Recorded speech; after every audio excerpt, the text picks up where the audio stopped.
Good morning. Our song today is simply entitled The Lighthouse. This song was requested by some dear friends of ours, Jerry and Eileen Adams from Indiana, and we met these dear folks in Branson this summer and had a really nice time visiting with them. So this is their request. The Lighthouse was written in 1970 by Ronnie Henson, who was a teenager at the time. He and his siblings were at the Pentecostal Tabernacle rehearsing for an upcoming concert and were searching for new material. Ronnie went downstairs to the bathroom with the intentions. He told them he's going to come back. I'll be back up here and I'm going to have a new song for us.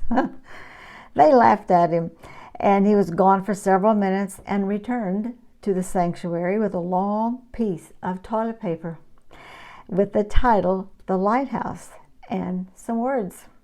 As he began to sing, someone grabbed it and wadded it up, laughed, and told him, "You just need to get back to the hymnals."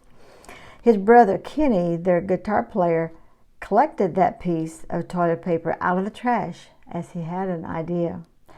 He brought it back and started playing and singing the lyrics, and the presence of the Lord filled the sanctuary, and from that point on, it was a hit.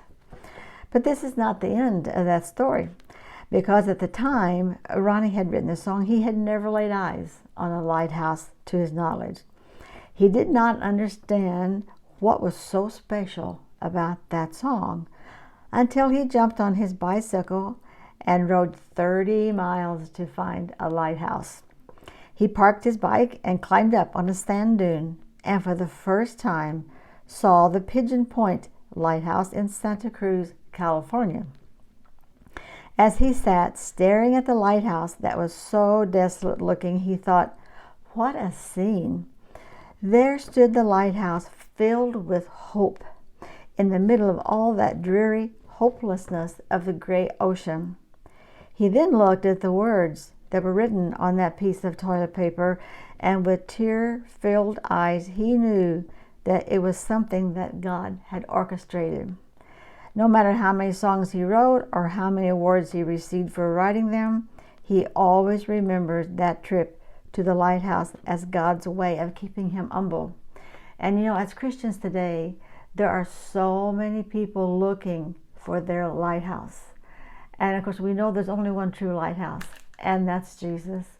He's the only one that can take that fear and dread and hopelessness away and replace that with love and joy and peace and knowing that our sins were forgiven. So as we go about our days, let's be God's lighthouses.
And come back next Monday for another hymn.